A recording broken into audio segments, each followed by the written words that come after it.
You know, it's almost like your birthday with a package from China, so let's go.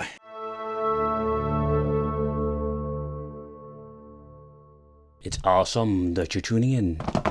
Because we're going to take a close look at the Super MIDI Mega Drive Full HD, the SG816. But this is the Fusion, and the reason why I call this thing the Fusion, it's more like Fusion. The reason is very simple, is that this thing has 8-bit and 60-bit inside, and that's a very interesting fusion of those two things. Never seen it. There is, by the way, not a lot of information on the box, only some warnings.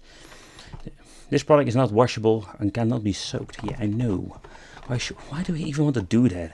HDMI out, that is quite interesting in my opinion, because that's something you don't see a lot with these boxes or mini fake devices. Whoa, this thing looks really weird.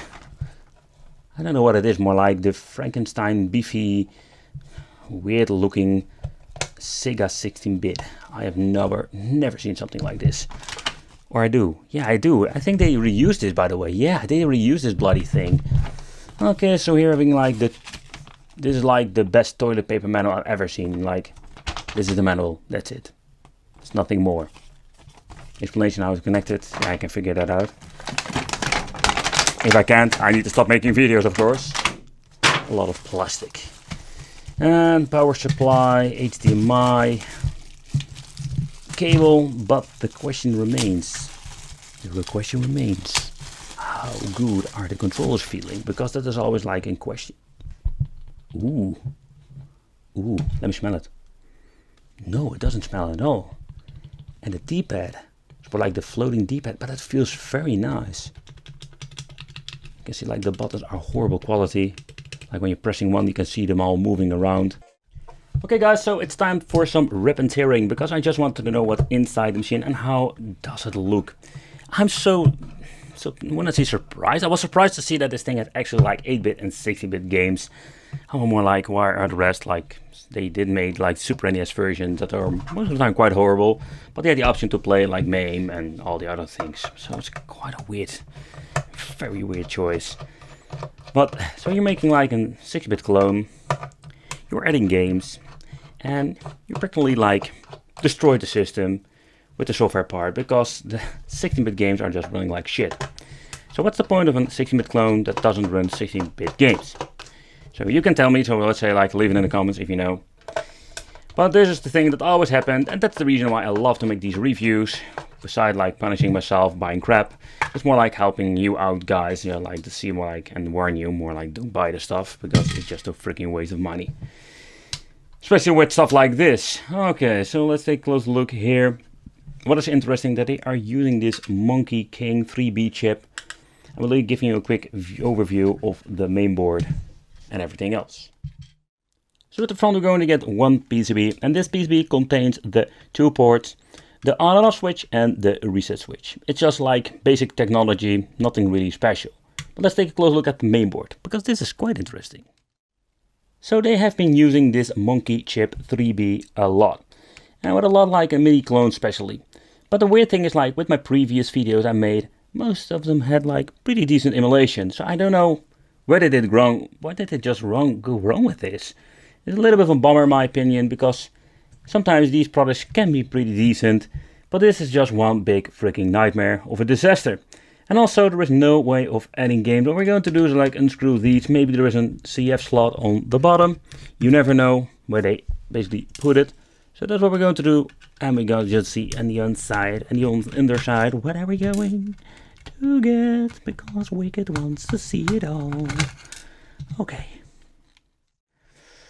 Yeah, so basically it's a bummer. There is no CF card, and yeah, I think there is no way of adding some games to this piece of crap. You can't fix it. Okay, everything has been connected. The LED goes on, so that's a very positive thing. Oh, so we're going to get the language selection. That is new. Okay. Ugh. Oh, that sound. I've heard it before. Oh, so we're going to get the menu with 8-bit and 16-bit. Okay, there are a lot of different games on it. 86. Oh boy. So they're selling this thing like a 16-bit Sega clone, fake, weird thing, fusion, whatsoever. But there are only like a handful of games on it. Oh man, and not even like super good games. Club Soccer, Dino Land. It came from the desert.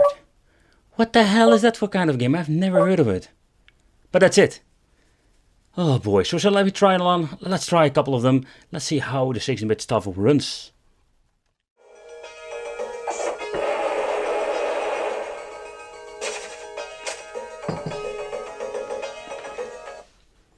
So far so good. Alright. Oh, you can see that it doesn't run on a very good emulator. It doesn't run that great. So shall we try some different games? Shall we try like a fast game? Maybe we can see how bad that is.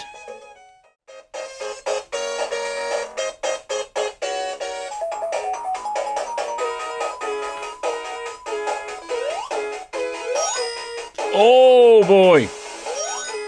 You can just hear the ring sound. It's not like it should be. The image looks really choppy. But I must say that the D-pad itself is it's just a mystery, man. How can you mess up like these freaking buttons? But the D-pad is just perfect.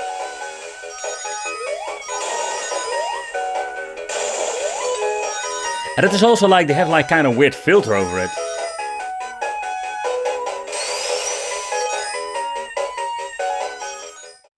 Yeah, so if you ask me, like, the 16-bit is just a freaking nightmare. Absolutely. So let's check out the 8-bit stuff. There is, by the way, no quick load, quick save whatsoever. I'm not going to go through the full list because it's just too big.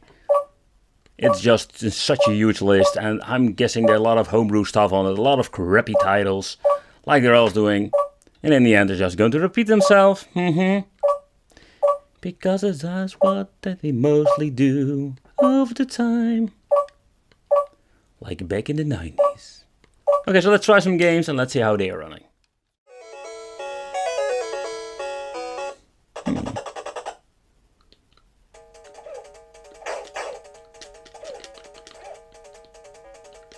What I do notice with the D-pad that it is super sensitive.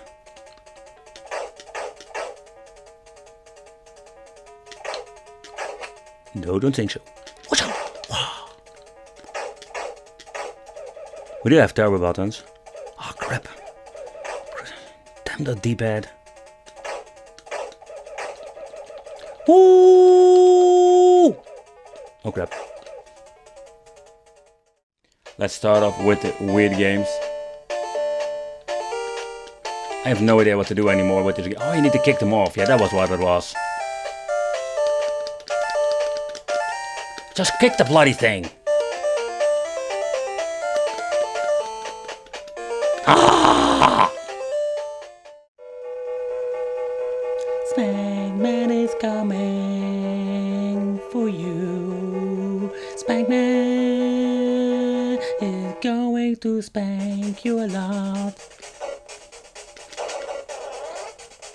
But then overall, like, the performance of the NES games are not that bad at all. Ooh, a lot of hearts. They must love me. Spank them more. Oh. I love this game. This game is so much fun.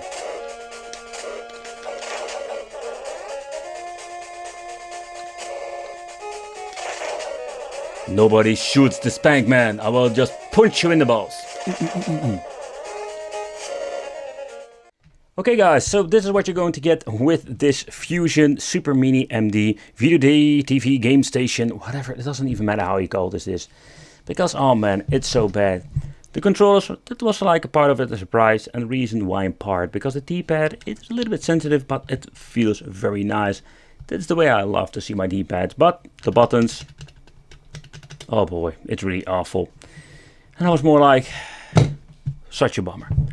The system itself, it's a freaking joke, come on. So beside the point that it looks more like a weird Frankenstein beefy system, it's a fun collectible to have in your maybe your glass case collection of mini fake systems. But playing actually on at 16-bit, you can just basically wipe this off because it doesn't play at all. 8-bit does run well, but yeah, let's be honest guys, if you're buying in 60-bit stuff with clone system, you don't buy it for the 8-bit stuff. I want to thank you for watching, consider subscribing, let me know what you think of this, and I will see you in the next video.